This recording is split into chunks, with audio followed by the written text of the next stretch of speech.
ਇਹ ਪਾਵਨ ਸ਼ਲੋਕ ਜਗਤ ਗੁਰੂ ਗੁਰੂ ਨਾਨਕ ਸਾਹਿਬ ਮਹਾਰਾਜ ਜੀ ਵੱਲੋਂ ਉਚਾਰਨ ਕੀਤਾ ਗਿਆ ਹੈ। ਆਰੰਭ ਦੇ ਵਿੱਚ ਪਾਤਸ਼ਾਹ ਜੀ ਨੇ ਫਰਮਾਇਆ, ਨਾਨਕ ਨਿਰਭਉ ਨਿਰੰਕਾਰ। ਇਹ ਨਾਨਕ, ਰੱਬ ਜੀ ਦਾ ਕੋਈ ਆਕਾਰ ਨਹੀਂ ਹੈ, ਉਹ ਕਿਸ ਦੇ ਡਰ ਦੇ ਅਧੀਨ ਨਹੀਂ ਹੈ। ਪਿੱਛੇ ਵੀ ਅਸੀਂ ਇਸ ਗੱਲ ਨੂੰ ਸਮਝ ਕੇ ਆਏ ਹਾਂ ਕਿ ਨਾ ਹੀ ਰੱਬ ਤੇ ਕਿਸੇ ਪ੍ਰਕਾਰ ਦਾ ਕੋਈ ਸੰਕਟ ਪੈਂਦਾ ਹੈ, ਨਾ ਹੀ ਰੱਬ ਦਾ ਸਾਡੇ ਤਰ੍ਹਾਂ ਕੋਈ ਸਰੀਰ ਹੈ, ਨਾ ਹੀ ਕੋਈ ਅਵਤਾਰ ਲੈ ਕੇ ਆਉਂਦਾ ਹੈ। ਉਸ ਦਾ ਪ੍ਰਕਾਸ਼ ਆਪਣੇ ਆਪ ਤੋਂ ਹੋਇਆ ਹੈ। ਬਾਬਾ ਕਬੀਰ ਸਾਹਿਬ ਜੀ ਦੇ ਬੋਲਨੇ, ਸੰਕਟ ਨਹੀਂ ਪਰੈ ਜੋ ਨਹੀਂ ਆਵੈ, ਨਾਮ ਨਿਰੰਜਨ ਜਾ ਪੂਰੇ। ਕਬੀਰ ਕੋ ਸੁਆਮੀ ਐਸੋ ਠਾਕੁਰ ਜਾ ਕੇ ਮਾਈ ਨਾ ਬਾਪੂਰੇ। ਬਾਬਾ ਕਬੀਰ ਸਾਹਿਬ ਜੀ ਕਹਿੰਦੇ ਕਿ ਰੱਬ ਤੇ ਕਿਸੇ ਪ੍ਰਕਾਰ ਦਾ ਕੋਈ ਸੰਕਟ ਨਹੀਂ ਪੈਂਦਾ। ਜਿਹਦੇ ਉੱਤੇ ਸੰਕਟ ਆ ਜਾਵੇ ਉਹ ਰੱਬ ਨਹੀਂ ਹੋ ਸਕਦਾ। ਸੰਕਟ ਨਹੀਂ ਪਰੈ ਜੋ ਨਹੀਂ ਆਵੇ, ਤੇ ਰੱਬ ਜੂਨਾਂ ਵਿੱਚ ਵੀ ਨਹੀਂ ਆਉਂਦਾ। ਜਿੱਥੇ ਬਾਣੀ ਦੇ ਵਿੱਚ ਗੁਰੂ ਅਰਜਨ ਸਾਹਿਬ ਮਹਾਰਾਜ ਨੇ ਕੋਈ ਕਰੜੀ ਗੱਲ ਕਹਿ ਦਿੱਤੀ। ਗੁਰੂ ਅਰਜਨ ਸਾਹਿਬ ਮਹਾਰਾਜ ਜੀ ਕਹਿੰਦੇ, ਸੋ ਮੁਖ ਜਲੋ ਜਿਤ ਕਹਿ ਠਾਕੁਰ ਜੋਨੀ। ਕਹਿੰਦੇ ਉਹ ਮੂੰਹ ਹੀ ਸੜ ਜਾਵੇ ਜਿਹੜਾ ਮੂੰਹ ਕਹਿੰਦਾ ਹੈ, ਜਿਹੜੀ ਜ਼ੁਬਾਨ ਕਹਿੰਦੀ ਕਿ ਰੱਬ ਜੂਨਾਂ ਵਿੱਚ ਆਉਂਦਾ। ਇਸ ਬੰਦੇ ਨੇ ਇੰਨੀ ਭੈੜੀ ਗੱਲ ਕਹਿ ਕੇ ਦਿੱਤੀ ਹੈ ਤਾਂ ਮੂੰਹ ਹੀ ਸੜ ਜਾਂਦਾ। ਰੱਬ ਜੂਨਾਂ ਦੇ ਵਿੱਚ ਨਹੀਂ ਆਉਂਦਾ। ਸੰਕਟ ਨਹੀਂ ਪਰੈ ਜੋ ਨਹੀਂ ਆਵੇ, ਨਾਮ ਨਿਰੰਜਨ ਜਾ ਪੂਰੇ। ਕਬੀਰ ਕੋ ਸੁਆਮੀ ਐਸੋ ਠਾਕੁਰ ਜਾ ਕੇ ਮਾਈ ਨਾ ਬਾਪੋਰੇ। ਕਹਿੰਦੇ ਨਾ ਹੀ ਰੱਬ ਦਾ ਕੋਈ ਮਾਂ ਪਿਓ, ਸਾਡੇ ਦੁਨਿਆਵੀ ਤੌਰ 'ਤੇ ਅਸੀਂ ਜਨਮ ਲੈਂਦੇ, ਸਾਡਾ ਮਾਂ ਪਿਓ ਹੈ, ਪਰ ਰੱਬ ਦਾ ਕੋਈ ਮਾਂ ਪਿਓ ਨਹੀਂ, ਉਸ ਦਾ ਪ੍ਰਕਾਸ਼ ਆਪਣੇ ਆਪ ਤੋਂ ਹੋਇਆ ਹੈ। ਹੁਣ ਗੁਰੂ ਨਾਨਕ ਸਾਹਿਬ ਮਹਾਰਾਜ ਨੇ ਇੱਥੇ ਆ ਕੇ ਕਹਿੰਦੇ, ਨਾਨਕ ਨਿਰਭਉ ਨਿਰੰਕਾਰ। ਕਹਿੰਦੇ ਅਕਾਲ ਪੁਰਖ ਵਾਹਿਗੁਰੂ ਨਿਰਭਉ ਹੈ, ਉਸ ਦਾ ਕੋਈ ਆਕਾਰ ਨਹੀਂ, ਨਿਰੰਕਾਰ ਹੈ, ਉਸ ਦਾ ਕੋਈ ਸਾਡੇ ਤਰ੍ਹਾਂ ਆਕਾਰ ਨਹੀਂ ਹੈ। ਤੇ ਦੁਨੀਆ ਦੇ ਲੋਕ ਜਿਨ੍ਹਾਂ ਨੂੰ ਰੱਬ ਮੰਨ ਕੇ ਬੈਠੇ ਸੀ, ਜਿਹੜੇ ਆਪਣੇ ਆਪ ਨੂੰ ਰੱਬ ਅਖਵਾਉਂਦੇ ਸੀ, ਤੇ ਜਾਂ ਜਿਨ੍ਹਾਂ ਦੇ ਮਰਨ ਤੋਂ ਬਾਅਦ ਜਿਨ੍ਹਾਂ ਨੂੰ ਰੱਬ ਕਿਹਾ ਜਾਣ ਲੱਗਾ, ਗੁਰੂ ਨਾਨਕ ਸਾਹਿਬ ਮਹਾਰਾਜ ਕਹਿੰਦੇ ਹੋਰ ਕੀਤੇ ਰਾਮ ਰਵਾਲ। ਨਾਨਕ ਨਿਰਭਉ ਨਿਰੰਕਾਰ। ਕਹਿੰਦੇ ਰੱਬ ਜੀ ਦਾ ਕੋਈ ਆਕਾਰ ਨਹੀਂ, ਉਹ ਕਿਸੇ ਦੇ ਡਰ ਦੇ ਅਧੀਨ ਨਹੀਂ। ਹੋਰ ਕੀਤੇ ਰਾਮ ਰਵਾਲ, ਕੀਤੇ ਪਾਵ ਅਣਗਿਣਤ। ਦੁਨੀਆ ਦੇ ਲੋਕ ਜਿਨ੍ਹਾਂ ਨੂੰ ਰੱਬ ਮੰਨ ਕੇ ਬੈਠੀ ਸੀ ਨਾ, ਤੇ ਗੁਰੂ ਨਾਨਕ ਸਾਹਿਬ ਮਹਾਰਾਜ ਜੀ ਕਹਿੰਦੇ ਅਕਾਲ ਪੁਰਖ ਵਾਹਿਗੁਰੂ ਦੀ, ਰੱਬ ਜੀ ਦੀ ਕੁਦਰਤ ਇੰਨੀ ਬੇਅੰਤ ਹੈ, ਇੰਨੀ ਵੱਡੀ ਹੈ, ਜਿਸ ਦਾ ਅੰਤ ਨਹੀਂ ਪਾਇਆ ਜਾ ਸਕਦਾ। ਜਿਸ ਦੀ ਕੁਦਰਤ ਦੇ ਵਿੱਚ ਜਿਨ੍ਹਾਂ ਨੂੰ ਦੁਨੀਆ ਦੇ ਲੋਕ ਰੱਬ ਮੰਨ ਕੇ ਬੈਠੀ ਸੀ, ਕਹਿੰਦੇ ਇਹੋ ਜਿਹੇ ਰਾਮ ਵਰਗੇ ਨਾ ਜਿਹੜੇ ਕਹਿੰਦੇ ਅਣਗਿਣਤੀ ਉਸ ਦੀ ਕੁਦਰਤ ਦੇ ਵਿੱਚ ਤੁਰੇ ਫਿਰਦੇ ਨੇ, ਬੇਅੰਤ ਨੇ, ਬਹੁਤ ਤੁਰੇ ਫਿਰਦੇ ਨੇ। ਹੋਰ ਕੀਤੇ ਰਾਮ ਰਵਾਲ। ਰਵਾਲ ਕਹਿੰਦੇ ਨੇ ਧੂੜ ਨੂੰ, ਤੁੱਛ। ਕਹਿੰਦੇ ਰੱਬ ਜੀ ਦੀ ਹਸਤੀ ਦੇ ਸਾਹਮਣੇ ਇਹ ਕੁਝ ਵੀ ਨਹੀਂ। ਰੱਬ ਜੀ ਦੀ ਹਸਤੀ ਮਹਾਨ ਹੈ, ਉਹ ਸੁਪਰੀਮ ਪਾਵਰ ਹੈ, ਪਰ ਜਿਨ੍ਹਾਂ ਨੂੰ ਦੁਨੀਆ ਦੇ ਲੋਕ ਰੱਬ ਮੰਨ ਕੇ ਬੈਠੀ ਸੀ, ਕਹਿੰਦੇ ਉਹ ਇੱਕ ਨਹੀਂ, ਕੋਈ ਦੋ ਨਹੀਂ, ਕਹਿੰਦੇ ਅਨੇਕਾਂ ਹੀ ਇਸ ਕੁਦਰਤ ਦੇ ਵਿੱਚ ਤੁਰੇ ਫਿਰਦੇ, ਪਰ ਰੱਬ ਜੀ ਦੀ ਹਸਤੀ ਦੇ ਸਾਹਮਣੇ ਕਹਿੰਦੇ ਟਿਕ ਨਹੀਂ ਸਕਦੇ। ਰੱਬ ਜੀ ਦੀ ਹਸਤੀ ਦੇ ਸਾਹਮਣੇ ਕਹਿੰਦੇ ਤੁੱਛ ਨੇ, ਕਹਿੰਦੇ ਕੁਝ ਵੀ ਨਹੀਂ। ਤੇ ਰੱਬ ਜੀ ਦੀ ਕੁਦਰਤ ਬੇਅੰਤ ਹੈ, ਤੇ ਕਹਿੰਦੇ ਰੱਬ ਜੀ ਦਾ ਕਹਿੰਦੇ ਇਹ ਮੁਕਾਬਲਾ ਨਹੀਂ ਕਰ ਸਕਦੇ, ਰੱਬ ਜੀ ਦੇ ਬਰਾਬਰ ਨਹੀਂ। ਰੱਬ ਜੀ ਕਹਿੰਦੇ ਸਭ ਨਾਲੋਂ ਉੱਪਰ ਨੇ, ਕਹਿੰਦੇ ਇਹ ਉਸ ਦੀ ਹਸਤੀ ਦੇ ਸਾਹਮਣੇ ਤੁੱਛ ਨੇ। ਨਾਨਕ ਨਿਰਭਉ ਨਿਰੰਕਾਰ। ਹੋਰ ਕਹਿੰਦੇ ਰਾਮ ਰਵਾਲ। ਕੀਤੀਆਂ ਕੰਨ ਕਹਾਣੀਆਂ, ਕੀਤੇ ਵੇਦ ਵਿਚਾਰ। ਕੰਨ ਭਾਵ ਕ੍ਰਿਸ਼ਨ, ਕ੍ਰਿਸ਼ਨ ਜੀ ਦੀਆਂ ਸਾਖੀਆਂ ਸੁਣਾਈਆਂ ਜਾਂਦੀਆਂ ਨੇ, ਕਹਾਣੀਆਂ ਜਿਹੜੀਆਂ ਲੋਕਾਂ ਨੂੰ ਸੁਣਾਈਆਂ ਜਾਂਦੀਆਂ ਨੇ। ਕੀਤੀਆਂ ਕੰਨ ਕਹਾਣੀਆਂ, ਕੀਤੇ ਵੇਦ ਵਿਚਾਰ। ਹੁਣ ਕੀਤੀਆਂ ਤੇ ਕੀਤੇ ਦੋ ਲਫ਼ਜ਼ ਆਏ, ਭਾਵ ਅਣਗਿਣਤ। ਕੀਤੀਆਂ ਕੰਨ ਕਹਾਣੀਆਂ, ਕਹਿੰਦੇ ਕ੍ਰਿਸ਼ਨ ਜੀ ਦੀਆਂ ਜਿਹੜੀਆਂ ਕਹਾਣੀਆਂ ਕਰ ਕਰਕੇ ਘੜ ਕੇ ਲੋਕਾਂ ਨੂੰ ਸੁਣਾਈਆਂ ਜਾਂਦੀਆਂ ਨੇ, ਕਹਿੰਦੇ ਉਹ ਇੱਕ ਅੱਧੀ ਨਹੀਂ, ਕਹਿੰਦੇ ਇਹ ਵੀ ਬਹੁਤ ਨੇ ਜਿਹੜੀਆਂ ਇਸ ਕੁਦਰਤ ਦੇ ਵਿੱਚ, ਕਿਉਂਕਿ ਕੁਦਰਤ ਬੇਅੰਤ ਹੈ ਉਸ ਅਕਾਲ ਪੁਰਖ ਵਾਹਿਗੁਰੂ ਦੀ। ਕਹਿੰਦੇ ਅਨੇਕਾਂ ਕਹਾਣੀਆਂ ਇਹੋ ਜਿਹੀਆਂ ਲੋਕਾਂ ਨੇ ਘੜੀਆਂ ਹੋਈਆਂ ਨੇ। ਕੀਤੇ ਵੇਦ ਵਿਚਾਰ। ਕਹਿੰਦੇ ਇੱਥੇ ਦੇ ਚਾਰ ਵੇਦਾਂ ਦੀ ਗੱਲ ਕੀਤੀ ਜਾਂਦੀ ਹੈ, ਪਰ ਗੁਰੂ ਨਾਨਕ ਸਾਹਿਬ ਮਹਾਰਾਜ ਕਹਿੰਦੇ ਕੀਤੇ ਵੇਦ ਵਿਚਾਰ। ਕਹਿੰਦੇ ਉਸ ਕਾਦਰ ਦੀ ਬਣਾਈ ਕੁਦਰਤ ਦੇ ਵਿੱਚ ਕਹਿੰਦੇ ਕੋਈ ਚਾਰ ਵੇਦ ਨਹੀਂ, ਕਹਿੰਦੇ ਅਣਗਿਣਤ ਇਹੋ ਜਿਹੇ ਵੇਦ ਨੇ ਜਿਹੜੇ ਲੋਕਾਂ ਦੁਆਰਾ ਲਿਖੇ ਗਏ ਨੇ। ਜਿੰਨੀ ਕੁ ਕਿਸੇ ਨੂੰ ਸਮਝ ਲੱਗੀ, ਹੁਣ ਹਰੇਕ ਬੰਦਾ ਕੁਝ ਨਾ ਕੁਝ ਲਿਖਦਾ ਹੀ ਹੈ, ਜਿੰਨੀ ਕਿਸੇ ਨੂੰ ਸਮਝ ਲੱਗਦੀ ਹੈ, ਪਰ ਕਹਿੰਦੇ ਇਹ ਵੇਦ ਵੀ ਰੱਬ ਜੀ ਦਾ ਮੁਕਾਬਲਾ ਨਹੀਂ ਕਰ ਸਕਦੇ, ਰੱਬ ਜੀ ਦੇ ਬਰਾਬਰ ਨਹੀਂ। ਇਹ ਰੱਬ ਜੀ ਦੀ ਹਸਤੀ ਦੇ ਸਾਹਮਣੇ ਇਹ ਵੀ ਤੁੱਛ ਨੇ ਕਹਿੰਦੇ ਅਕਾਲ ਪੁਰਖ ਵਾਹਿਗੁਰੂ ਦੀ ਬਣਾਈ ਕੁਦਰਤ ਬੇਅੰਤ ਹੈ, ਉਸ ਦਾ ਅੰਤ ਨਹੀਂ ਪਾਇਆ ਜਾ ਸਕਦਾ। ਇਸ ਕੁਦਰਤ ਦੇ ਵਿੱਚ ਵੇਦਾਂ ਵਰਗੇ ਵੀ ਕਈ ਇਹੋ ਜਿਹੀ ਕਿਤਾਬਾਂ ਨੇ ਜੋ ਲੋਕਾਂ ਦੁਆਰਾ ਲਿਖੀਆਂ ਗਈਆਂ ਨੇ। ਕੀਤੀਆਂ ਕੰਨ ਕਹਾਣੀਆਂ, ਕੀਤੇ ਵੇਦ ਵਿਚਾਰ, ਕੀਤੇ ਨੱਚੈ ਮੰਗਤੇ, ਗਿੜ ਮੁੜ ਪੂਰੈ ਤਾਲ। ਮੰਗਤੇ ਜਿਹੜੇ ਨੱਚਦੇ ਨੇ, ਲੋਕਾਂ ਦੇ ਘਰਾਂ ਦੇ ਵਿੱਚ ਜਿਹੜੇ ਮੰਗਦੇ ਨੇ। ਹੁਣ ਬਾਬੇ ਵੀ ਕਈ ਵੇਖੇ ਜਾ ਸਕਦੇ ਨੇ ਜਿਹੜੇ ਚਿੱਟ ਕਪੜੀਏ ਸਿੱਖਾਂ ਦੇ ਵਿੱਚ ਵੀ ਇਹੋ ਜਿਹੇ ਹੈਗੇ ਨੇ ਸਾਧ ਲਾਣਾ। ਹੁਣ ਪਹਿਲਾਂ ਕੀ ਸੀ, ਇਹ ਲੋਕਾਂ ਦੇ ਘਰਾਂ ਦੇ ਵਿੱਚੋਂ ਝੂਠਾ ਫੜ ਕੇ ਹੱਥ ਦੇ ਵਿੱਚ ਮੰਗੀਆਂ ਕਰਦੇ ਸੀ, ਪਰ ਅੱਜ ਮੰਗਣ ਦਾ ਤਰੀਕਾ ਜਿਹੜਾ ਬਦਲ ਗਿਆ। ਅੱਜ ਇਹਨਾਂ ਨੇ ਆਪਣੇ ਡੇਰੇ ਖੋਲ੍ਹ ਲਏ ਤੇ ਇਹ ਘਰਾਂ ਦੇ ਵਿੱਚ ਮੰਗਣ ਨਹੀਂ ਆਉਂਦੇ। ਹੁਣ ਲੋਕ ਇਹਨਾਂ ਡੇਰਿਆਂ ਦੇ ਵਿੱਚ ਜਾਂਦੇ ਨੇ, ਇਹਨਾਂ ਨਾਲ ਲੋਕਾਂ ਨੂੰ ਆਪਣੇ ਜਾਲ ਦੇ ਵਿੱਚ ਫਸਾਇਆ ਨਾ ਚਿੱਟ ਕਪੜੀਆਂ ਸਾਧਾਂ ਨੇ। ਸਾਡੇ ਵਿੱਚ ਵੀ ਇਹੋ ਜਿਹੇ ਵੇਖੇ ਜਾ ਸਕਦੇ ਨੇ, ਸਿੱਖਾਂ ਦੇ ਵਿੱਚ ਵੀ ਇਹਨਾਂ ਨੇ ਲੋਕਾਂ ਨੂੰ ਆਪਣੇ ਜਾਲ ਦੇ ਵਿੱਚ ਫਸਾਇਆ ਤੇ ਲੋਕ ਆਪਣੇ ਆਪ ਜਾਂਦੇ ਨੇ ਡੇਰਿਆਂ ਦੇ ਵਿੱਚ। ਜਿਹੜਾ ਹੁਣ ਜਾਏਗਾ ਕੁਝ ਨਾ ਕੁਝ ਦਾ ਦੇ ਕੇ ਆਏਗਾ। ਹੁਣ 10,000 ਕੋਈ 20,000 ਕੋਈ ਲੱਖ ਰੁਪਈਆ ਇਹਨਾਂ ਡੇਰਿਆਂ ਤੇ ਦੇ ਕੇ ਆ ਰਿਹਾ ਹੈ। ਤੇ ਗੁਰੂ ਨਾਨਕ ਸਾਹਿਬ ਮਹਾਰਾਜ ਕਹਿੰਦੇ ਕੀਤੇ ਨੱਚੈ ਮੰਗਤੇ, ਗਿੜ ਮੁੜ ਪੂਰੈ ਤਾਲ।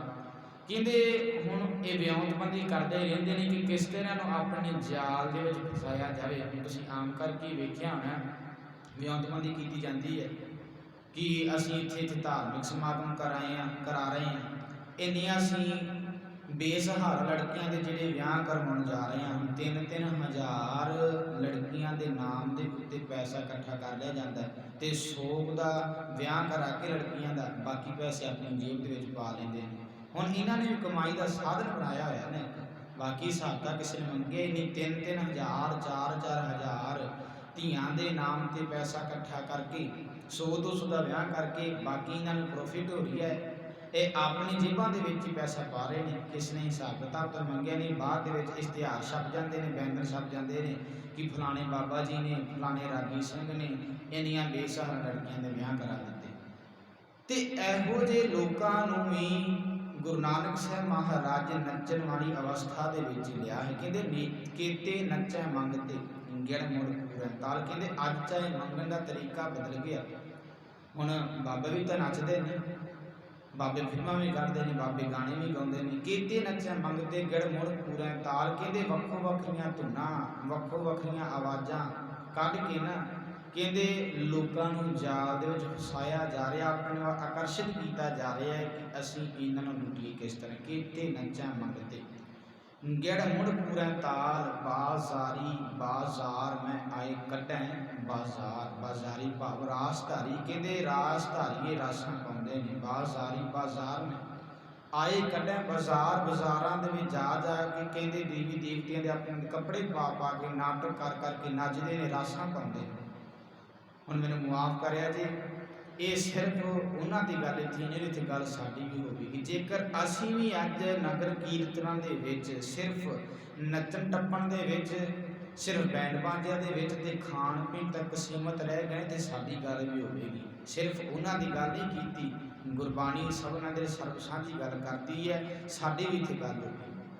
ਬਾਜ਼ਾਰੀ ਬਾਜ਼ਾਰ ਮੈਂ ਆਏ ਕੱਢਿਆ ਬਾਜ਼ਾਰ। ਅੱਜ ਨਗਰ ਕੀਰਤਨ ਦੇ ਕੀ ਹੋ ਰਿਹਾ, ਬੈਂਡ ਬਾਜੇ ਜਿਹੜੇ ਨੇ ਵੱਜ ਰਹੇ ਨੇ, ਤਰ੍ਹਾਂ ਤਰ੍ਹਾਂ ਦਾ ਲੰਗਰ ਹੈ ਜਿਹੜਾ ਲੋਕਾਂ ਨੂੰ ਖਵਾਇਆ ਜਾ ਰਿਹਾ ਹੈ। ਧੰਨ ਸ਼੍ਰੀ ਗੁਰੂ ਗ੍ਰੰਥ ਸਾਹਿਬ ਮਹਾਰਾਜ ਦੇ ਪਾਵਨ ਸਰੂਪਾਂ ਟਰਾਲੀਆਂ ਦੇ ਵਿੱਚ ਲਿਜਾ ਕੇ ਗਲੀਆਂ ਦੇ ਵਿੱਚ ਘੁਮਾਇਆ ਜਾ ਰਿਹਾ ਤੇ ਕਹਿ ਰਹੇ ਸਿੱਖੀ ਦਾ ਪ੍ਰਚਾਰ ਕਰ ਰਹੇ ਹਾਂ। ਮੰਨਣੀ ਅਸੀਂ ਗੁਰੂ ਦੀ ਇੱਕ ਵੀ ਗੱਲ ਨਹੀਂ ਤੇ ਤੂੰ ਕਹਿ ਰਹੇ ਸਿੱਖੀ ਦਾ ਪ੍ਰਚਾਰ ਕਰ ਰਹੇ ਹਾਂ। ਗੁਰੂ ਗ੍ਰੰਥ ਸਾਹਿਬ ਮਹਾਰਾਜ ਜੀ ਨੂੰ ਗਲੀਆਂ ਦੇ ਵਿੱਚ ਘੁਮਾਉਣ ਦੇ ਨਾਲ ਸਿੱਖੀ ਦਾ ਪ੍ਰਚਾਰ ਨਹੀਂ ਹੋ ਜਾਣਾ। ਹੁਣ ਵੇਖਣ ਦੇ ਵਿੱਚ ਆਮ ਹੀ ਸਾਨੂੰ ਪਤਾ ਹੀ ਹੈ ਕਿੰਨੇ ਲੰਮੇ ਸਮੇਂ ਤੋਂ ਨਗਰ ਕੀਰਤਨ ਨਿਕਲਦੇ ਆ ਰਹੇ ਨੇ, ਪ੍ਰਭਾਤ ਫੇਰੀਆਂ ਨਿਕਲਦੀਆਂ ਆ ਰਹੀਆਂ। ਕੀ ਤਬਦੀਲੀ ਆਈ ਹੈ ਸਿੱਖ ਕੌਮ ਦੇ ਵਿੱਚ? ਅਸੀਂ ਅਜੇ ਉੱਥੇ ਦੇ ਉੱਥੇ ਖੜੇ ਤੇ ਤਬਦੀਲੀ ਆਉਣੀ ਵੀ ਨਹੀਂ, ਕਿਉਂਕਿ ਅੱਗੇ ਵੀ ਇਹ ਨਗਰ ਕੀਰਤਨ ਇਸੇ ਤਰ੍ਹਾਂ ਨਿਕਲਦੇ ਰਹਿਣ। ਸਾਡੀ ਸਿੱਖ ਕੌਮ ਨਕਲ ਤਾਂ ਵੀ ਨਹੀਂ। ਅਸੀਂ ਲੱਖਾਂ ਕਰੋੜਾਂ ਪੈਸਾ ਬਰਬਾਦ ਕਰਦੇ ਹਾਂ ਆਏ ਸਾਲ ਗੁਰਪੁਰਬਾਂ ਦੇ ਉੱਤੇ। ਮਹੀਨੇ ਬਾਅਦ ਹੀ ਕੋਈ ਨਗਰ ਕੀਰਤਨ ਕੱਢ ਲਿਆ ਤੇ ਇੱਕ ਪਿੰਡ ਦੇ ਵਿੱਚ 3-3 ਗੁਰਦੁਆਰੇ ਨੇ, ਉੱਥੇ ਤਿੰਨੇ ਗੁਰਦੁਆਰੇ ਜਿਹੜੇ ਨੇ ਨਗਰ ਕੀਰਤਨ ਕੱਢੇ ਜਾ ਰਹੇ ਨੇ। ਅਸੀਂ ਲੱਖਾਂ ਕਰੋੜਾਂ ਪੈਸਾ ਬਰਬਾਦ ਕਰ ਰਹੇ ਹਾਂ। ਜੇਕਰ ਇਹੀ ਪੈਸਾ ਅਸੀਂ ਪ੍ਰਚਾਰ ਵਾਲੇ ਪਾਸੇ ਲਾਇਆ ਹੁੰਦਾ ਤਾਂ ਸਿੱਖ ਕੌਮ ਦੀ ਹਾਲਤ ਕੁਝ ਹੋਰ ਹੋਣੀ ਸੀ, ਪਰ ਅਸੀਂ ਨਹੀਂ। ਅਸੀਂ ਸਿਰਫ ਨਗਰ ਕੀਰਤਨ ਦੇ ਵਿੱਚ ਨੱਚਣ ਟੱਪਣ ਤੱਕ ਸੀਮਤ ਰਹਿ ਗਏ। ਤੇ ਪਾਤਸ਼ਾਹ ਜੀ ਕਹਿੰਦੇ ਬਾਜ਼ਾਰੀ ਬਾਜ਼ਾਰ ਮੈਂ ਆਏ ਕੱਢੈ ਬਾਜ਼ਾਰ। ਰਾਸ ਧਾਰੀਏ ਬਾਜ਼ਾਰਾਂ ਦੇ ਵਿੱਚ ਆ ਕੇ ਰਾਸਾਂ ਪਾਉਂਦੇ ਸੀ। ਤੇ ਅੱਜ ਸਾਡੇ ਵੀ ਕੁਝ ਹਾਲਾਤ ਇਹੋ ਜਿਹੇ ਬਣੇ ਪਏ ਨੇ। ਅਸੀਂ ਇਹ ਨਾ ਸਮਝੀਏ ਕਿ ਇਹਦੇ ਨਾਲ ਸਿੱਖੀ ਦਾ ਪ੍ਰਚਾਰ ਹੈ, ਇਸ ਤਰ੍ਹਾਂ ਸਿੱਖੀ ਦਾ ਪ੍ਰਚਾਰ ਨਹੀਂ ਹੋ ਸਕਦਾ। ਗਾਵੇਂ ਰਾਜੇ ਰਾਣੀਆਂ ਬੋਲੇ ਆਲ ਪਤਾਲ, ਬਾਜ਼ਾਰੀ ਬਾਜ਼ਾਰ ਮੈਂ ਆਏ ਕੱਢੇ ਬਾਜ਼ਾਰ, ਗਾਵੇਂ ਰਾਜੇ ਰਾਣੀਆਂ ਬੋਲੇ ਆਲ ਪਤਾਲ। ਹੁਣ ਰਾਜੇ ਰਾਣੀਆਂ ਦੇ ਕੱਪੜੇ ਪਾ ਕੇ, ਦੇਵੀ ਦੇਵਤਿਆਂ ਦੇ ਕੱਪੜੇ ਪਾ ਕੇ ਗਾਵੇਂ ਰਾਜੇ ਰਾਣੀਆਂ ਬੋਲੇ ਆਲ ਪਤਾਲ, ਤੇ ਆਲ ਪਤਾਲ ਜਿਹੜਾ ਊਲ ਜਲੂਲ ਬੋਲਿਆ ਜਾ ਰਿਹਾ ਹੈ।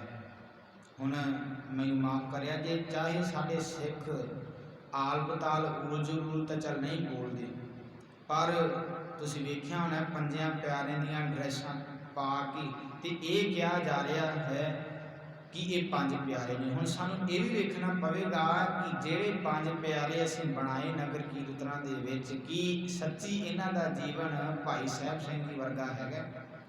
ਇਹਨਾਂ ਦਾ ਜੀਵਨ ਭਾਈ ਮੁਹਕਮ ਸਿੰਘ ਜੀ ਵਰਗਾ ਹੈਗਾ? ਇਹਨਾਂ ਦਾ ਜੀਵਨ ਭਾਈ ਧਰਮ ਸਿੰਘ ਜੀ ਵਰਗਾ ਹੈਗਾ? ਵਾਕਈ ਇਹ ਉਹਨਾਂ ਵਰਗੇ ਹੈਗੇ ਨੇ? ਸਕੂਲਾਂ ਦੇ ਵਿੱਚੋਂ ਪੰਜ ਬੱਚੇ ਇਕੱਠੇ ਕਰ ਲਏ ਜਾਣ ਜਿਨ੍ਹਾਂ ਨੇ ਜ਼ਿੰਦਗੀ ਵਿੱਚ ਕੋਈ ਜਪਜੀ ਸਾਹਿਬ ਨਹੀਂ ਪੜ੍ਹਿਆ ਹੁੰਦਾ, ਉਹਨਾਂ ਨੂੰ ਪੰਜ ਪਿਆਰੇ ਬਣਾ ਦਿੱਤਾ ਜਾਂਦਾ ਤੇ ਲੋਕੀ ਇਹਨਾਂ ਮੱਥੇ ਵੀ ਟੇਕ ਰਹੇ ਨੇ। ਕਿਹਾ ਜਾ ਰਿਹਾ ਕਿ ਪੰਜ ਪਿਆਰੇ ਨੇ। ਅਸੀਂ ਗੁਰੂ ਗ੍ਰੰਥ ਸਾਹਿਬ ਮਹਾਰਾਜ ਦੀ ਵਿਚਾਰਧਾਰਾ ਨੂੰ ਛੱਡ ਕੇ ਉਹਨਾਂ ਦੇ ਅੱਗੇ ਮੱਥੇ ਟੇਕ ਰਹੇ ਹਾਂ। ਚਾਹੇ ਖੰਡੇ ਦੀ ਪਾਉ ਦੇਣ ਦੀ ਵਿਧੀ ਵੱਖਰੀ ਆ, ਉੱਥੇ ਉਹਨਾਂ ਨੂੰ ਚੁਣਿਆ ਜਾਂਦਾ ਹੈ ਪੰਜ ਪਿਆਰਿਆਂ ਦੇ ਵਿੱਚ ਜਿਨ੍ਹਾਂ ਨੂੰ ਬਾਣੀ ਕੰਠ ਹੁੰਦੀ ਹੈ, ਜਿਹੜੇ ਸੱਚ ਦੇ ਵਿੱਚ ਅਸਲ ਦੇ ਸੱਚੀ ਗੁਰੂ ਦੇ ਹੁਕਮਾਂ ਦੇ ਮੁਤਾਬਕ ਚੱਲਦੇ ਨੇ, ਉਹਨਾਂ ਨੂੰ ਚੁਣਿਆ ਜਾਂਦਾ ਹੈ। ਪਰ ਅਸੀਂ ਕੀ ਕਰ ਰਹੇ ਹਾਂ? ਅਸੀਂ ਆਲੇ ਦੁਆਲੇ ਦੇ ਵਿੱਚ ਜਿਨ੍ਹਾਂ ਨੂੰ ਗੁਰਬਾਣੀ ਬਾਰੇ ਕੁਝ ਪਤਾ ਹੀ ਨਹੀਂ ਹੈ, ਜਿਨ੍ਹਾਂ ਨੂੰ ਕੋਈ ਬਾਣੀ ਕੰਠ ਨਹੀਂ, ਜਪਜੀ ਸਾਹਿਬ ਕਦੀ ਪੜ੍ਹਿਆ ਨਹੀਂ, ਮੂਲ ਮੰਤਰ ਦੇ ਅਰਥ ਜਿਨ੍ਹਾਂ ਨੂੰ ਆਉਂਦੇ ਨਹੀਂ, ਸਾਨੂੰ ਪੰਜ ਪਿਆਰੇ ਬਣਾ ਰਹੇ ਹਾਂ ਤੇ ਉਹਨਾਂ ਨੂੰ ਅਸੀਂ ਮੱਥੇ ਵੀ ਟੇਕ ਰਹੇ ਹਾਂ। ਸਾਡਾ ਜ਼ਿਕਰ ਵੀ ਇੱਥੇ ਆਏਗਾ। ਅਸੀਂ ਵੀ ਆਪਣੇ ਆਪ ਦੇ ਅਰਥ ਢੁਕਾ ਕੇ ਵੇਖਣੇ ਕਿ ਗੁਰੂ ਨਾਨਕ ਸਾਹਿਬ ਮਹਾਰਾਜ ਨੇ ਸਾਡੀ ਵੀ ਗੱਲ ਕੀਤੀ ਹੈ। ਗਾਵੇਂ ਰਾਜੇ ਰਾਣੀਆਂ ਬੋਲੇ ਆਲ ਪਤਾਲ, ਕਹਿੰਦੇ ਰਾਸ ਧਾਰੀਏ ਰਾਸਾਂ ਪਾਉਂਦੇ ਨੇ ਬਾਜ਼ਾਰਾਂ ਦੇ ਵਿੱਚ ਆ ਕੇ, ਤੇ ਕਹਿੰਦੇ ਦੇਵੀ ਦੇਵਤਿਆਂ ਦੇ ਕੱਪੜੇ ਪਾ ਕੇ, ਰਾਜੇ ਰਾਣੀਆਂ ਦੇ ਕੱਪੜੇ ਪਾ ਕੇ ਕਹਿੰਦੇ ਰਾਸਾਂ ਪਾਉਂਦੇ ਨੇ ਤੇ ਆਲ ਪਤਾਲ ਊਲ ਜਲੂਲ ਬੋਲਦੇ ਨੇ। ਇਹਨਾਂ ਨੂੰ ਪਤਾ ਨਹੀਂ ਕੀ ਅਸੀਂ ਬੋਲਣਾ ਤੇ ਕੀ ਨਹੀਂ ਬੋਲਣਾ। ਬੋਲੇ ਆਲ ਪਤਾਲ ਲੱਖ ਟੱਕਿਆਂ ਕੇ ਮੁੰਦੜੀ, ਲੱਖ ਟੱਕਿਆਂ ਕੇ ਹਾਰ। ਕਹਿੰਦੇ ਜਿਹੜੇ ਰਾਸ ਧਾਰੀਆਂ ਰਾਸਾਂ ਪਾਉਂਦੇ ਸੀ ਨੇ ਬਾਜ਼ਾਰਾਂ ਦੇ ਵਿੱਚ ਆ ਕੇ, ਬੜੇ ਮਹਿੰਗੇ ਮਹਿੰਗੇ ਗਲਾਂ ਦੇ ਵਿੱਚ ਹਾਰ ਪਾਏ ਹੁੰਦੇ ਸੀ, ਲੱਖ ਟੱਕਿਆਂ ਕੇ ਮੁੰਦੜੇ, ਤੇ ਕਹਿੰਦੇ ਬੜੇ ਵੱਡੇ ਵੱਡੇ ਵਾਲੇ ਬੜੇ ਮਹਿੰਗੇ ਮਹਿੰਗੇ ਕੰਨਾਂ ਦੇ ਵਿੱਚ ਪਾਏ ਹੁੰਦੇ ਸੀ। ਲੱਖ ਟੱਕਿਆਂ ਕੇ ਮੁੰਦੜੇ ਲੱਖ ਟੱਕਿਆਂ ਕੇ ਹਾਰ, ਕਹਿੰਦੇ ਇਹ ਹਾਰ ਸ਼ਿੰਗਾਰ ਹੈ ਜਿਹੜਾ ਇਹਨਾਂ ਨੇ ਆਪਣੇ ਤਨ ਦੇ ਉੱਤੇ ਕੀਤਾ ਹੁੰਦਾ ਸੀ। ਉਹਨੇ ਸਾਡੀ ਗੱਲ ਵੀ ਆਵੇਗੀ।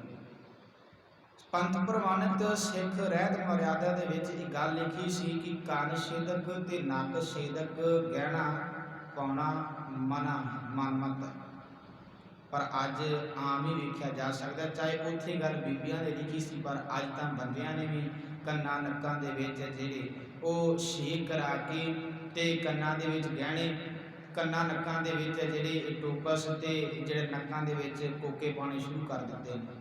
ਉੱਥੇ ਚਾਹੇ ਬੀਬੀਆਂ ਦੀ ਗੱਲ ਕੀਤੀ ਸੀ, ਪਰ ਅੱਜ ਬੰਦੇ ਵੀ ਇਸ ਵੱਲ ਤੁਰ ਪਏ। ਅਸਲ ਵਿੱਚ ਗੁਲਾਮੀ ਦੀਆਂ ਨਿਸ਼ਾਨੀਆਂ ਸਿੱਖ ਵਿਦਵਾਨ ਨੇ ਲਿਖਿਆ, ਜਿਹੜੀਆਂ ਗੁਲਾਮੀ ਦੀਆਂ ਨਿਸ਼ਾਨੀਆਂ ਹੁੰਦੀਆਂ ਨੇ ਸਮਾਂ ਪਾ ਕੇ ਬੰਦੇ ਦਾ ਸ਼ਿੰਗਾਰ ਬਣ ਜਾਂਦੀਆਂ ਨੇ। ਹੁਣ ਜਦੋਂ ਹਮਲਾਵਰ ਆਉਂਦੇ ਸੀ, ਨੱਕਾਂ ਦੇ ਵਿੱਚ ਤੇ ਕੰਨਾਂ ਦੇ ਵਿੱਚ ਛੇਦ ਕਰਕੇ ਉਹਨਾਂ ਨੂੰ ਨੱਥਾਂ ਪਾ ਕੇ ਇਹ ਗੁਲਾਮੀ ਦੀਆਂ ਨਿਸ਼ਾਨੀਆਂ ਸੀ। ਤੇ ਇਹ ਕਿਹਾ ਜਾਂਦਾ ਕਿ ਸਾਡੇ ਗੁਲਾਮ ਬਣ ਗਏ ਨੇ, ਗੁਲਾਮ ਬਣਾਇਆ ਜਾਂਦਾ ਸੀ। ਤਾਂ ਕਰਕੇ ਕੰਨਾਂ ਦੇ ਵਿੱਚ ਤੇ ਨੱਕਾਂ ਦੇ ਵਿੱਚ ਛੇਦ ਕਰਕੇ ਮੋਰੇ ਕਰਕੇ ਨੱਥਾਂ ਪਾਈਆਂ ਜਾਂਦੀਆਂ ਸੀ, ਗੁਲਾਮੀ ਦੀ ਨਿਸ਼ਾਨੀਆਂ ਸੀ। ਪਰ ਅੱਜ ਅਸੀਂ ਇਹਨੂੰ ਸੁੰਦਰਤਾ ਦਾ ਨਿਸ਼ਾਨ ਬਣਾ ਦਿੱਤਾ ਹੈ ਕਿ ਇਹ ਸਾਡੀ ਇਹਦੇ ਤੋਂ ਬਿਨਾਂ ਸੁੰਦਰਤਾ ਬਣਦੀ ਨਹੀਂ। ਗਾਵੇਂ ਰਾਜੇ ਰਾਣੀਆਂ ਬੋਲੇ ਆਲ ਪਤਾ, ਲੱਖ ਟੱਕਿਆਂ ਕੇ ਮੁੰਦਰੇ ਲੱਖ ਟੱਕਿਆਂ ਕੇ ਹਾਰ, ਤੇ ਜਿਤ ਤਨ ਪਾਈਆਂ ਨਾਨਕਾ ਸੇ ਤਨ ਹੋਵੇਂ ਸਾਰ। ਅਸੀਂ ਵੀ ਹਾਰ ਸ਼ਿੰਗਾਰ ਕਰਨਾ ਸ਼ੁਰੂ ਕਰ ਦਿੱਤਾ। ਅਸੀਂ ਬਿਊਟੀ ਪਾਰਲਰ ਤੇ ਜਾਂਦੇ ਹਾਂ, ਹੱਥਾਂ ਤੇ ਮਹਿੰਦੀਆਂ ਲਾਈਆਂ ਜਾਂਦੀਆਂ ਨੇ, ਵੱਡੇ ਵੱਡੇ ਕਾਂਟੇ ਵਾਲੇ ਟੋਪਸ ਜਿਹੜੇ ਕੰਨਾਂ ਵਿੱਚ ਪਾਏ ਜਾਂਦੇ ਨੇ, ਕੋਈ ਨੱਕ ਵਿੱਚ ਮੋਰਾ ਕੱਢ ਕੇ ਕੋਕਾ ਪਾ ਰਿਹਾ, ਇਹ ਹਾਰ ਸ਼ਿੰਗਾਰ ਅਸੀਂ ਕਰ ਰਹੇ ਹਾਂ। ਅਸੀਂ ਫਿਰ ਗੁਲਾਮੀ ਦੇ ਵਿੱਚ ਜਾ ਰਹੇ ਹਾਂ। ਗੁਲਾਮੀ ਦੀਆਂ ਨਿਸ਼ਾਨੀਆਂ ਨੇ ਅਸੀਂ ਸੁੰਦਰਤਾ ਦਾ ਨਾਮ ਦਿੱਤਾ ਹੋਇਆ। ਲੱਖ ਟੱਕਿਆਂ ਕੇ ਮੁੰਦਰੇ ਲੱਖ ਟੱਕਿਆਂ ਕੇ ਹਰ ਜਿਤ ਤਨ ਪਾਈਆਂ ਨਾਨਕਾ ਸੇ ਤਨ ਹੋਵੇਂ ਸਾਰ। ਤੇ ਗੁਰੂ ਨਾਨਕ ਸਾਹਿਬ ਮਹਾਰਾਜ ਨੇ ਅਗਲੀ ਗੱਲ ਕੀਤੀ, ਕਹਿੰਦੇ ਜਿਸ ਤਨ ਦੇ ਉੱਤੇ ਚੀਜ਼ਾਂ ਪਾਈਆਂ ਜਾਂਦੀਆਂ ਨਾ ਸੇ ਤਨ ਹੋਵੇਂ ਸਾਰ, ਕਹਿੰਦੇ ਇਸ ਸਰੀਰ ਨੇ ਇੱਕ ਦਿਨ ਸੁਆਹ ਹੋ ਜਾਣਾ ਹੈ। ਇਹ ਸਰੀਰ ਨੇ ਇੱਕ ਦਿਨ ਸੁਆਹ ਸੇ ਤਨ ਹੋਵੇਂ ਸਾਰ। ਤੇ ਜਿੰਨਾ ਅਸੀਂ ਆਪਣੇ ਸਰੀਰ ਨੂੰ ਸਵਾਰਨ ਤੇ ਸੁੰਦਰਤਾ ਵੱਲ ਧਿਆਨ ਦਿੱਤਾ ਹੋਇਆ, ਜੇਕਰ ਅਸੀਂ ਇਹ ਹੀ ਜ਼ੋਰ ਸੀਰਤ ਨੂੰ ਘੜਨ ਤੇ ਦੇ ਦਿੰਦੇ, ਆਪਣੇ ਅੰਦਰ ਨੂੰ ਸਵਾਰਨ ਤੇ ਦੇ ਦਿੰਦੇ, ਤਾਂ ਗੁਰੂ ਨਾਨਕ ਸਾਹਿਬ ਮਹਾਰਾਜ ਜੀ ਕਹਿੰਦੇ ਤੂੰ ਕਿਸੇ ਦੇ ਕੰਮ ਆ ਜਾਣਾ ਸੀ।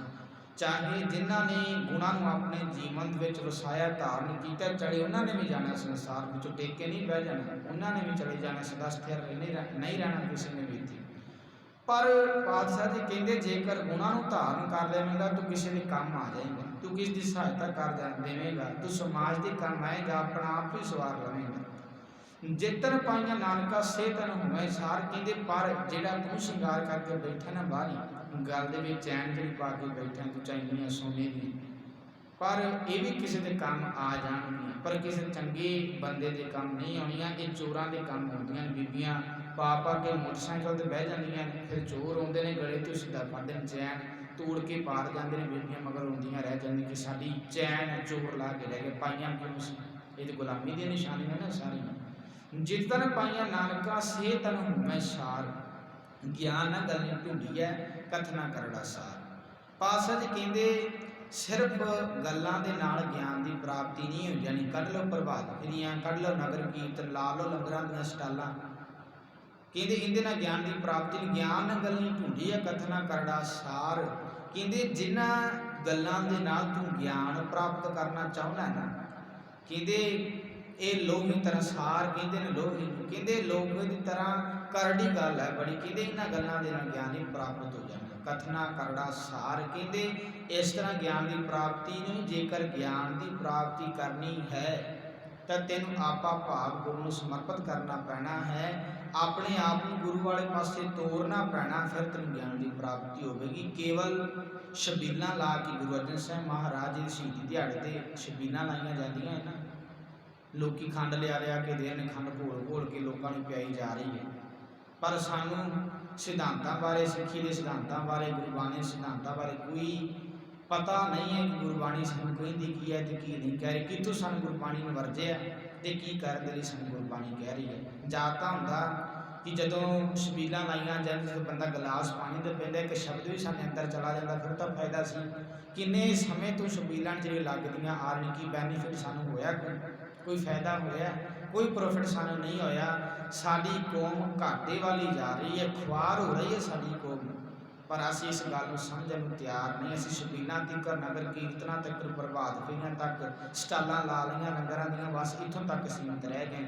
ਪਾਤਸ਼ਾਹ ਜੀ ਕਹਿੰਦੇ ਗਿਆਨ ਨਾਲ ਗੱਲੀ ਢੂੰਢੀ ਹੈ ਕਥਨਾ ਕਰੜਾ ਸਾਰ, ਕਹਿੰਦੇ ਇਹਨਾਂ ਗੱਲਾਂ ਦੇ ਨਾਲ ਗਿਆਨ ਦੀ ਪ੍ਰਾਪਤੀ ਨਹੀਂ ਹੋ ਜਾਣੀ। ਕਰਮ ਮਿਲੈ ਤਾਂ ਪਾਈਐ ਹੋਰ ਹਿਕਮਤ ਹੁਕਮ ਖੁਆਰ, ਕਹਿੰਦੇ ਜੇਕਰ ਤੂੰ ਬਖਸ਼ਿਸ਼ ਨੂੰ ਆਪਣੇ ਜੀਵਨ ਦੇ ਵਿੱਚ ਧਾਰਨ ਕਰ ਲਵੇਂ, ਕਰਮ ਭਾਵ ਬਖਸ਼ਿਸ਼ ਕਿਰਪਾ, ਇਸ ਕਰਮ ਨੂੰ, ਬਖਸ਼ਿਸ਼ ਨੂੰ, ਕਿਰਪਾ ਨੂੰ ਆਪਣੇ ਜੀਵਨ ਦੇ ਵਿੱਚ ਧਾਰਨ ਕਰ ਲਵੇਂ, ਤੂੰ ਆਪਣੇ ਆਪ ਨੂੰ ਗੁਰੂ ਵਾਲੇ ਪਾਸੇ ਤੋਰਨ ਨੂੰ ਤਿਆਰ ਹੋ ਜਾਵੇਂ ਕਿ ਹਾਂ ਮੈਂ ਆਪਣਾ ਜੀਵਨ ਚੰਗਾ ਬਣਾਉਣਾ। ਕਰਮ ਮਿਲਿਆ ਤਾਂ ਪਾਈਏ। ਜੇਕਰ ਤੂੰ ਆਪਣੇ ਆਪ ਤੋਂ ਸਵੈ ਕਿਰਪਾ ਕਰ ਲਵੇਂ ਤਾਂ ਕਹਿੰਦੇ ਤੈਨੂੰ ਗਿਆਨ ਦੀ ਪ੍ਰਾਪਤੀ ਹੋ ਜਾਵੇਗੀ। ਕਰਮ ਮਿਲਿਆ ਤਾਂ ਪਾਈਏ, ਜੇਕਰ ਤੂੰ ਬਖਸ਼ਿਸ਼ ਨੂੰ ਜੀਵਨ ਦੇ ਅੰਦਰ ਧਾਰਨ ਕਰ ਲਵੇਂ, ਹੁਕਮ ਨੂੰ ਸਮਝ ਲਵੇਂ, ਤਾਂ ਕਹਿੰਦੇ ਤੈਨੂੰ ਗਿਆਨ ਦੀ ਪ੍ਰਾਪਤੀ। ਕਰਮ ਮਿਲਿਆ ਤਾਂ ਪਾਈਏ ਹੋਰ ਹਿਕਮਤ ਹੁਕਮ ਖੁਆਰ, ਹਿਕਮਤ ਭਾਵ ਚਤੁਰਾਈਆਂ, ਕਹਿੰਦੇ ਜਿਹੜੀਆਂ ਚਤੁਰਾਈਆਂ ਦੇ ਨਾਲ ਤੂੰ ਪ੍ਰਾਪਤੀ ਕਰਨੀ ਚਾਹੁੰਦਾ ਨਾ ਗਿਆਨ ਦੀ, ਕਹਿੰਦੇ ਇਹਦੇ ਨਾਲ ਜੀਵਨ ਖੁਆਰ ਹੋਵੇਗਾ, ਤੇਰੇ ਪੱਲੇ ਖੁਆਰੀ ਪੈਣੀ। ਅੱਜ ਸਿੱਖ ਕੌਮ ਦੇ ਪੱਲੇ ਮੰਨੀਏ ਚਾਹੇ ਨਾ ਮੰਨੀਏ, ਖੁਆਰੀ ਪਈ ਹੋਈ ਹੈ। ਜੇਕਰ ਅਸੀਂ ਇਸ ਖੁਆਰੀ ਵਿੱਚੋਂ ਨਿਕਲਣਾ ਹੈ ਤਾਂ ਪਾਤਸ਼ਾਹ ਜੀ ਨੇ ਆਖਿਆ, ਕਹਿੰਦੇ ਹਰ ਵਿਸਰਤ ਸਦਾ ਖੁਆਰੀ, ਤਾਂ ਕੋ ਧੋਖਾ ਕਹਾਂ ਵਿਆਪੈ, ਜਾ ਕੋ ਕੋੜ ਤੁਹਾਰੀ, ਆਸਰਾ ਓਟ ਐਸੀ। ਧੰਨ ਸ਼੍ਰੀ ਗੁਰੂ ਗ੍ਰੰਥ ਸਾਹਿਬ ਮਹਾਰਾਜ ਦੀ ਪਾਵਨ ਬਾਣੀ ਦੀ ਲੈ ਲਈਏ। ਜੇਕਰ ਅਸੀਂ ਗੁਰੂ ਦੇ ਉਪਦੇਸ਼ ਦੇ ਨਾਲ ਜੁੜਦੇ ਨਹੀਂ, ਵਿਚਾਰ ਨੂੰ ਆਪਣੇ ਜੀਵਨ ਵਿੱਚ ਕਮਾਉਂਦੇ ਨਹੀਂ, ਆਪਣੇ ਆਪ ਤੋਂ ਸਵੈ ਕਿਰਪਾ ਨਹੀਂ ਕਰਦੇ, ਤਾਂ ਸਾਡੇ ਪੱਲੇ ਖੁਆਰੀ ਪਈ ਰਹਿਣੀ ਹੈ, ਸਾਡਾ ਜੀਵਨ ਖੁਆਰ ਹੀ ਹੁੰਦਾ ਰਹੇਗਾ। ਕਰਮ ਮਿਲੈ ਤਾਂ ਪਾਈਐ ਹੋਰ ਹਿਕਮਤ ਹੁਕਮ ਖੁਆਰ, ਪ੍ਰਭਾਤ ਫੇਰੀਆਂ ਤੇ ਨਗਰ ਕੀਰਤਨ ਕੱਢਣ ਦੇ ਨਾਲ ਧਰਮ ਦਾ ਪ੍ਰਚਾਰ ਨਹੀਂ ਹੋਣਾ।